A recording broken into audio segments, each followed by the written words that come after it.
Hello and welcome to New Mexico Media Makers, where we focus on the people who create film, television, and new media right here in New Mexico. I'm your host, Catherine Palafis, and with me is always my co-host, Mike Gava. How are you, Mike? I'm good. How are you, hon? Super. Today we're excited to welcome our guest, the business agent for the IATSE Union Local 480, Jon Hendry. Thank you for joining us today, Jon. How are you? You know, I've been making a movie with my friend Joaquin Phoenix. He's been Wow. We are taping this, just That so was you know, good. we are That was taping really this on good. April the 1st, and I just had to give these two a rise here, you see, to get this started. So Is it I was going to April do the Fool's? whole thing in character as Joaquin Phoenix. And so I was leaning and leaning you know, and what kind of like, the hell is Whoa. Oh, God, here we go. Is there some sort of medication we should know about? Yeah, absolutely. You know, totally. I'm medicated on love, baby. ooh, love for New Mexico film. Is that right, That's Jon? it. Thank you. You see, this is good. See that witty repartee? I like that. Boom, right in there. She's good like that. Oh, good. So Jon, jump right into it. Help us figure out how you got started in the New Mexico film industry. What's been your inception with this? Oh boy, I've been here for a long time. The first movie I worked was Silverado, 1984. But a lot of people don't know I've worked on both sides of the business, and you know, I've been on the union side since in the mid-90s, which I'm a lot more comfortable with. I come from a union background, and I'm a lot more comfortable making less money but representing the people in the business. It's more my politics, and it's more what I like to do. But I have produced and done several things. I worked for the state for a period of time under Richardson. A lot of people don't know that too. I made all these, you drink, you drive, you lose, click it or ticket, all these. That was me. That's Johnny. I made all these commercials. So. Did you get to serve as kind of a sounding board with some of his legislation with the film industry? With Richardson. In fact, I was one of the original people with the Richardson campaign, and we would drive around the state of New Mexico on a motorhome. Me driving the motorhome and talking about the film businesses, about all there was to do. But interesting enough, this didn't start with Richardson. A lot of people think it did. We started with Gary Johnson, and Gary Johnson's daughter was a member of my local. I brought her into the local as a painter. And that gave me an opportunity to talk to Gary Johnson and this stuff, the original 15% rebate, which was a reaction to us losing our TV series to Lazarus Man was the last one I shot here, and it went to Canada. And the original 15% rebate was to try to bring pictures back from Canada, and we did that under Gary Johnson. And then when Richardson came along, what really kick-started the business when Richardson came was the loan program, when we had what is still to this day the most successful investment program in the history of the state of New Mexico, because it never lost a penny. In fact, we made some money from it, but we invested about $350 million, which is all being repaid into a movie shot here in New Mexico, and that really kick-started the process and got us going. The loan program was really the thing that brought the Breaking Bad, Wildfire, and Book of Eli. These pictures were all financed through the state loan program. And then, of course, the incentive, which was 15, then 20, and now 25, and now 30% for TV. So how did you transition from working for Richardson to, is it just now the local 480? I'm also the president of the New Mexico Federation of Labor for my sins, so I have school teachers and cops and firemen and plumbers and pipe fitters and all these, there's a lot of union members, 172,000 union members in the state. Plus my paycheck comes from IA, we don't call it IATSE anymore, the IA Local 480. IA Local 480. Yeah, so I'm the business agent for Local 480, so, but I have more responsibilities than just the film business. But film people think of me as film. The plumbers don't think of me as a plumber. I don't know what the problem is. You know, so.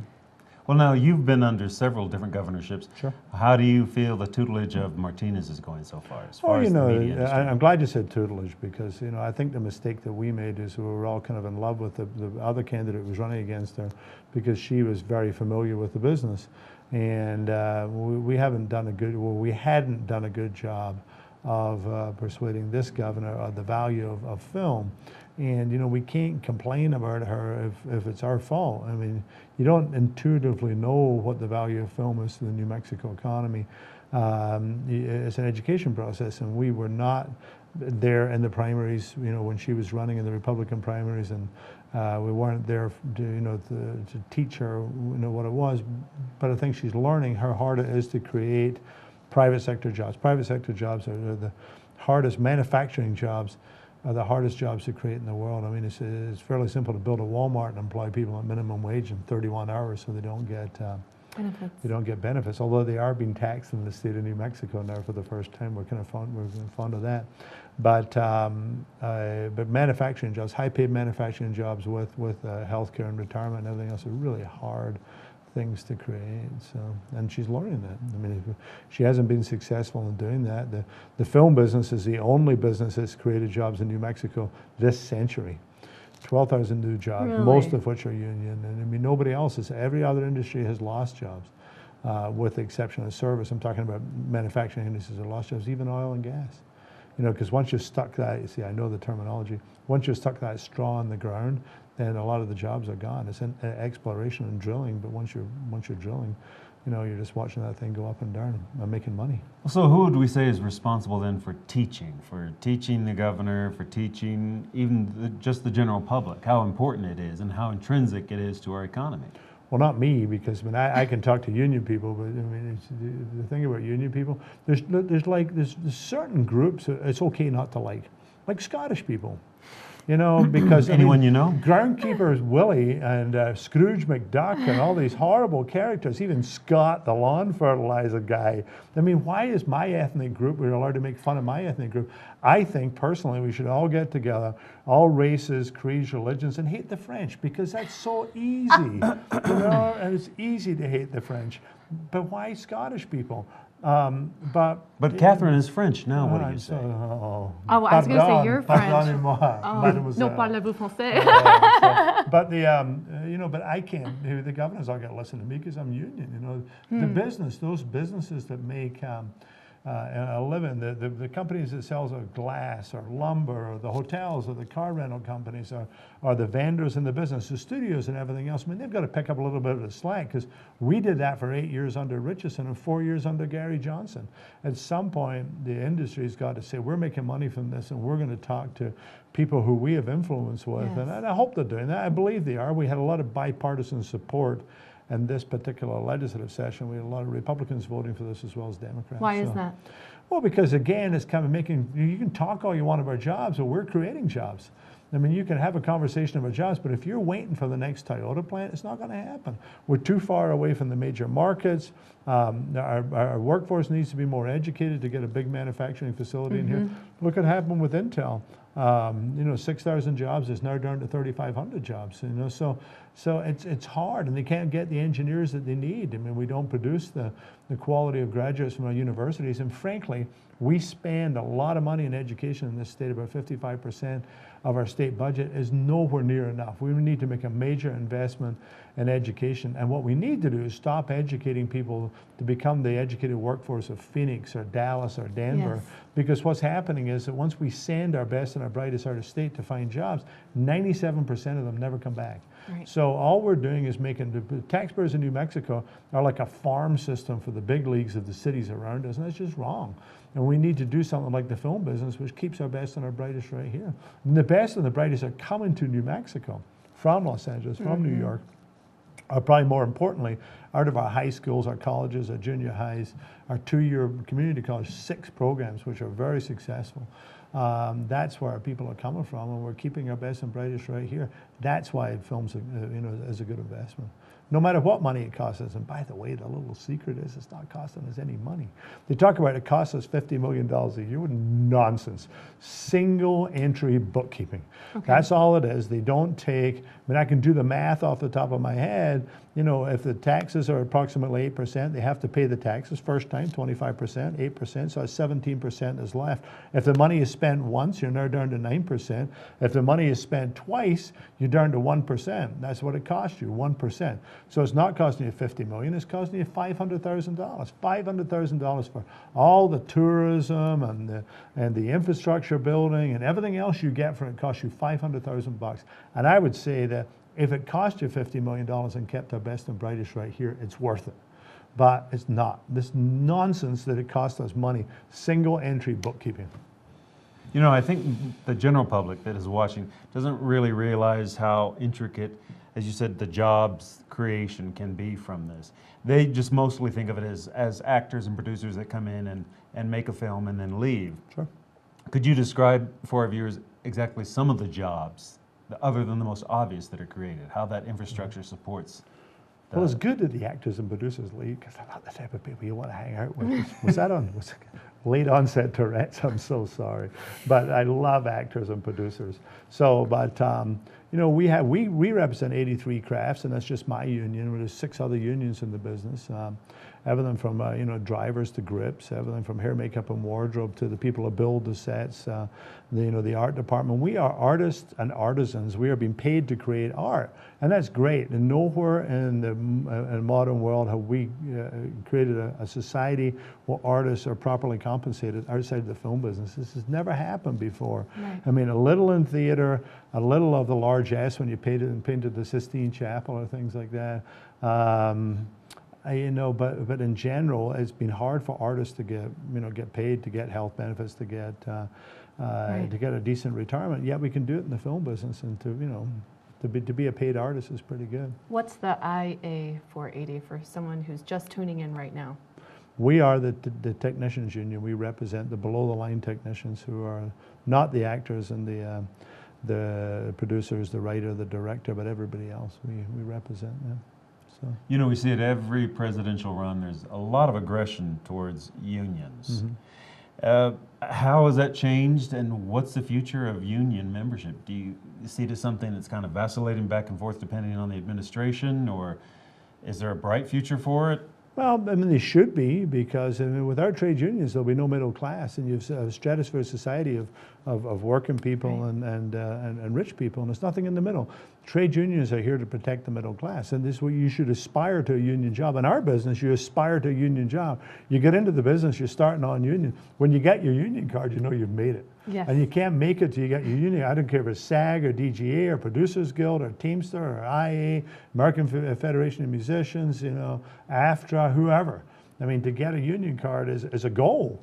And it should be the same way. And the plumbers and pipe fitters and the cops and the firemen or whatever, you know you're getting somebody good. Nothing you want to see more than a non-union fireman, really. You know? So it's almost like an oxymoron, because you can't put your house out. What about the argument they say that it strangles the economy, it stifles entrepreneurship? Yeah, but it's nonsense, because you know that's complete nonsense. The most vibrant economies in the world are those that have strong union presence. Sweden, Finland. I mean, I hate to compare European countries. Look what's happening in Britain right now, because Thatcher crushed the trade union movement. Over 20 years, they've seen their standards of living go further and further and further back. People have got to make enough money to spend money. And unless you're making enough money to go to a store and buy it, I'm not talking about that cheap Chinese crap you get in Walmart. I'm talking about stuff that's made here. Unless you have enough money to actually buy things, the whole economy doesn't work.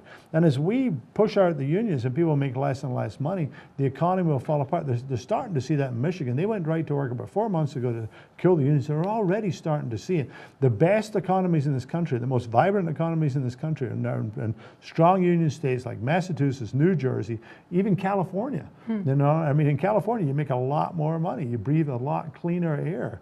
You know, you get a lot of good things about you. People are like, look at all the taxes we have to pay in California. You don't pay a lot of taxes unless you make a lot of money. These are places where unions are strong. Washington State, I mean, the economies are doing well when unions are strong. And you know where unions are the weakest? Are Alabama, Mississippi, you know, Florida. I mean, places where the economy is just generally sucks and will never recover, because people don't have enough money to buy a house, to construct something, to buy a new car, to spend money in the grocery store. You know, you go in and buy the necessities of life. People need to make money for the economy to work, and that's what the union movement's all about. You know, critics of that will say that it smacks of socialism. I love socialism. What's wrong with socialism? People keep on saying, you know, that's socialist. Really, what's wrong with socialism? Can I tell you what's socialist? Medicare, Medicaid, Social Security. That's socialism. How do you like that? Because that's working pretty well. One section of the economy is working pretty well is if you're over 65 and you got to go to a doctor. You know, and old people will say, we hate socialism. Really? Give me back your Medicaid. So we like socialism a la carte. There you go. You're exactly right. You like socialism a la carte. I mean, and that's some of the best systems in this country. People like Social Security more than just about anything else. There is nothing more socialistic than Social Security, except possibly for Medicare and Medicaid. That's the whole problem, but they equate it, they made this a bad word, yet the good things they like in society. People say, we need to cut the government, but don't cut me. Oh, yes, They don't like the definitely. government programs that affect them. They don't want to cut. They like the post office. Don't cut the post office. Don't cut Saturday services in the post office, So, well, then fund the post office, So that's a socialist program. Everybody gets mail, no matter where they live in the United States. It's all the same cost, 48 cents for a stamp. It's gonna, if you live in Nome, Alaska, or if you live in downtown Los Angeles, the stamp costs the same. That's socialism. But you like it. Now go to FedEx and try to do that. Good luck on that. It'll cost you Same 14 with bucks our to get something. firemen over and policemen. there. Yeah, exactly. You like the firemen and policemen. What's wrong with that? You really want to farm these out because they're now security guards. Good luck with that. It's just interesting. The parts of society that people most find the best and want to protect the most are the ones that are most socialistic. You can't get a more socialistic society than the army, where everybody gets shot, everybody's now in a foxhole, everybody gets paid the same amount of money, man or woman. A more equal society. Yet our armed forces are the people we always say we've got to. It's not till they come back and get out of the armed forces that we say to them, "Hey, thanks a lot for going over there and get shot up for 10 years. You get PTSD. Get the hell out of here." That's horrible. We got to stop fighting wars. We should pass a constitutional amendment that says we got to stop fighting wars until we figure out how to fund the people who come home. That should be a constitutional amendment. 50 states, we should pass it all the same thing. We shouldn't fight anybody till we can figure out how to take care of our veterans, period. Horrible thing to do. And I don't like wars. I don't want to fight anybody. But if we're going to, then we sure as hell should take care of the kids that go and fight the wars for us. Your passion is infectious, John. We are very fortunate to have someone like you on the New Mexico film industry side, above all. So, thank you. And I know you I appreciate that appreciate it. passion to your work. Pass that on to the governor. Tell her she's fortunate to have me. So, Well, tell us, how did we get from 15% in an incentive to the 30% now? No, we went What has 15, been 20, that? 25. And Okay. we went up step, So, we wanted to remain competitive. We were the first. And everybody claims they wrote this stuff and did this stuff and things like that. There was very few of us at the very beginning, back in 1994, when we passed the original incentive, which was to keep Earth 2 here. They said, Earth 2 said, we don't want to shoot New Mexico because we don't like to pay the taxes. And I was naive enough to believe picture companies, I don't do that anymore. Was that allowed to? God, I got to stop doing that. But I was naive enough to believe this picture company, and so we went there and we passed an incentive. We made the case, and the state passed an incentive in 1994. And Earth 2 left anyway. It was more because Spielberg ran out of ideas, and he wanted to make Schindler's List. So there was nothing to do with the tax, but we believed him. So we passed the first ones, and then we lost our TV series, including Lazarus Man. I was flying back and forward to LA, flying out on a Sunday night, flying back on a Friday morning. Friday is a movie business expression for when you work till 4 o'clock on Saturday morning, because it's then Saturday shot, because you're going to sleep all day Saturday. I would fly back here, spend basically Saturday night and Sunday during the day with my family, fly back to LA, and I thought, this is for the birds. We need to do something about it. Why do we lose our business to Canada? Well, they were incentivizing movies there, so myself and a couple of other people working with me, including Eric Wood, came up with the idea of comprehensive film incentives, and we put it in. It didn't really happen under Johnson. The law was there, but it really took, us funding movies. Suspect Zero being the first one we cut a check for, and on we go. We went from 75 people working full time in the business to about 12,000. Louisiana was the next one that copied us. Oklahoma, but they didn't fund it. And now 43 states have got comprehensive film incentives. So we started all this nonsense, and basically we ratcheted it up as other states competed with us, so we were competitive. That's how we got to 30%. So that's where we are right now. I don't see us having to go over 30%. We're kind of back on the top of the pile now. So How does it feel to have such a monumental show like Breaking Bad wrapping? Oh, everybody's sad. I was over at Breaking Bad. I went Thursday night. I normally go to every Saturday and a Friday. Now I've got movies in Las Vegas and Deming and all over the place. I've got movies all over the state right now. Yay. So it's a lot of travel. I drove from Deming to Taos yesterday. Red River, I was up in Las Vegas. I mean, just driving all over the state. So thank God I'm in an American union-built car. I went to Breaking Bad on Thursday night because they were off on the Friday for the holiday. And it was just sad because I've been going to that set for 6 years, and Breaking Bad's such a great show. Bryan Cranston's such a great individual. The whole crew are great. Vince is great, and it's, I'll be quite frank with you. They know this, so I'm not saying anything. It's a secret. When we did the pilot, a lot of us thought, this is never going to happen. It's like Malcolm's dad Yes. as a meth cooker. That's not going to happen. So actually, interestingly enough, Albuquerque Studios rented the whole studios out to Terminator. The whole place to Terminator because they think, they're not coming back. These guys, Sony's got an option on them, they're not coming back. And then Sony calls up and says, yeah, we picked up the show. Wow. So Albuquerque Studios built the 2 Flex studios up there in the space of like 6 weeks, which Breaking Bad shot on for 1 season. But they built 2 other studios there in the space of about 6 weeks because Breaking Bad had the right to come back and rent 2 studio spaces. They had to build 2 more spaces up there. But none of us were all convinced that this is too high cost. I mean, there was something in the pilot that kind of spoke to us, but we didn't see this great monumental year in, year out TV show coming out of it. And, I've never done that before. And some stuff I thought would go to series. It was a pilot a couple of years ago called 10 Star. Should have gone to series. It was really good. Right. Didn't go to series. We're currently shooting 6 Gun, which is a zombie western. Imagine that, Fun. It is fun, but I'm not going to assume that anything's not going to come back. Although after you see World War Z, I think the World War Z is going to be, there's always one movie that is kind of like spoils it for the rest of us because it's the best, and everything else doesn't really compare. And I think Walking Dead is that TV series for zombies, and World War Z is going to be the movie that will kind of take zombies and then we'll move on to something else. We just don't know what doing it. If I did do that, I wouldn't be sitting here. So if I knew what the next trend would be, so who saw that vampire thing turning into zombies? Who knew? Well, now while movies that may seem more glamorous, would it be better to say that maybe series are like a bread and butter sort of thing, or more of a regular But that a we lot would more. like to have more than a film, actually? No, absolutely. If I had a choice between a big movie and a small TV series, I'd rather take the small TV series. But having said that, when you say more glamorous, a lot more people see TV stuff, especially with TiVo and everything, showing the shows, people watching them, showing up on Netflix. I mean, Breaking Bad's big in Russia. The interesting thing about Breaking Bad is you watch Downton Abbey. I know the 2 of you are home at 9 o'clock every Sunday watching Downton Abbey, and that's what people think Britain is. At least Britain was during that time. Now, I come from That's how you live. Yeah, well, that's how you live in Britain. So that's what British people, Breaking Bad, they watch Breaking Bad, and that's what they think about America and Albuquerque in particular. And they come here and visit Albuquerque, and they're not disappointed. They go to the dog house, or they go to the car wash. You go to the only car wash you'll see people having the picture taken out of is like in the country. Well, maybe the one at Santa Monica Boulevard where Sheryl Crow sat right opposite and drank that day. Maybe she hasn't been drinking so much she wouldn't have met Lance Armstrong.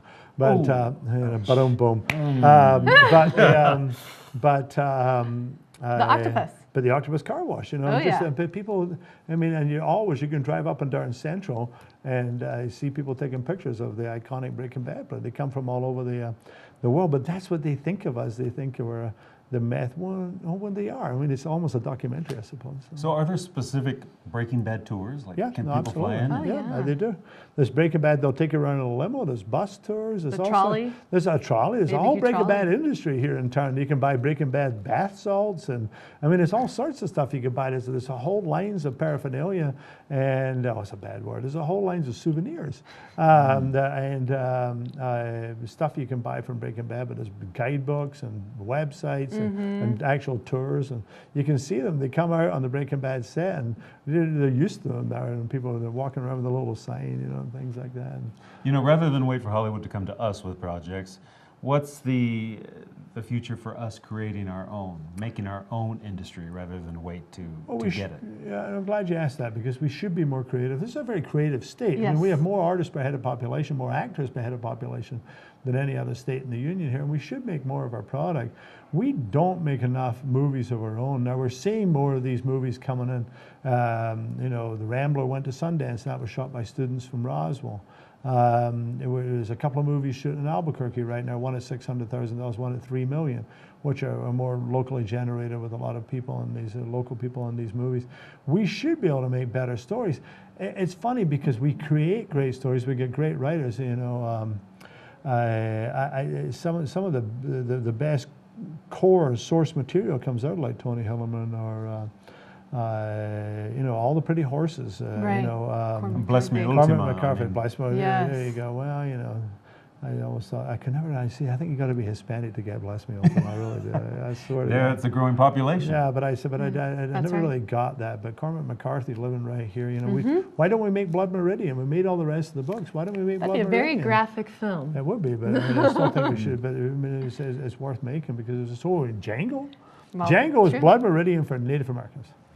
That's what it's all about. I mean, it's really so. I mean, it would. Oh man, I could think of some great actors for Blood Meridian. I can't think of it. Do that whole trilogy. Oh, I wonder if we could get. Well, isn't the Border trilogy is Blood Meridian, All the Pretty Horses, and No Cities Country on the for Old Men. Oh, is it?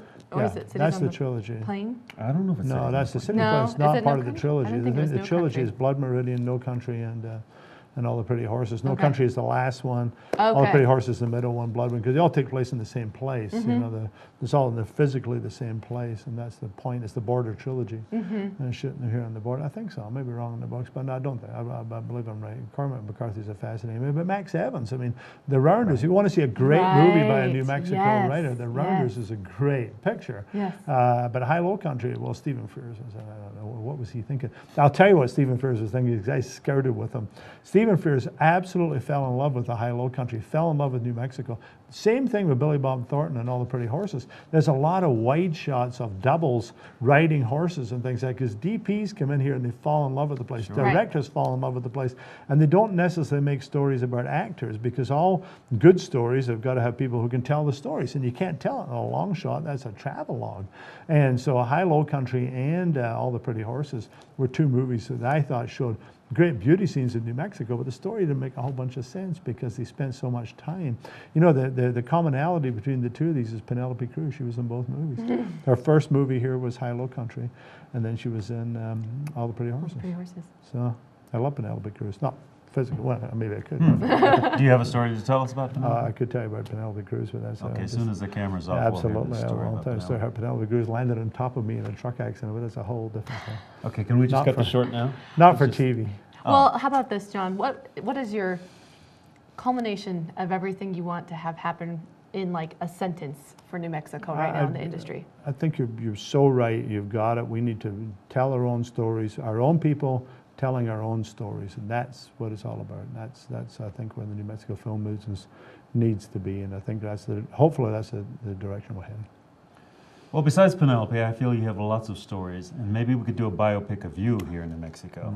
How would that be rated? A horror picture. What would that Who be would play rated? you? Horror picture, you know. So, yeah, who would play me? I love it. Let's get That's Ewan a great McGregor in game. here. Ewan McGregor would be great. I made a movie with Ewan McGregor. I made two movies with See? Ewan. See, all the Scottish film guys, we're a very small community. It's a small country, so we all know each other. I know Danny Boyle. Oh, no, I want He'll direct it. I want Jerry Butler. Jerry Butler went to the same law school as me. Now, I graduated.